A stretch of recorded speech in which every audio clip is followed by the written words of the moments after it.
افضل اتاری صاحب bread Ford you کے، السلام علیکم. ہم آپ کے ممنون ہیں کہ آپ نے ہماری ویب سائٹ اہلسنت.net پر یاد فرمایا. آپ کا سوال موصول ہوا، جواب حاضر. آپ نے پوچھا کہ دعوت اسلامی اور سنی دعوت اسلامی میں کیا فرق؟ سنی دعوت اسلامی کے امیر کون؟ ہرچند کی یہ مسئلہ بہرحال دونوں جماعتوں کے درمیان نہایت اختلافی ہے، لیکن بہرحال آپ نے سوال کیا ہے تو ہم اس کا جواب دیتے ہیں.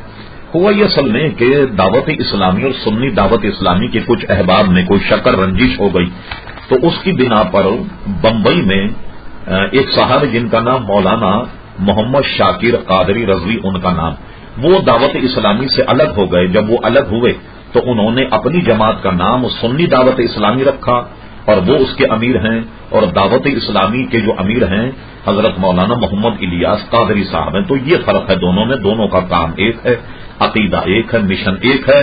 لیکن بڑے افسوس سے کہنا پڑتا ہے کہ بہرحال یہ دو دھڑوں میں بٹ گئی.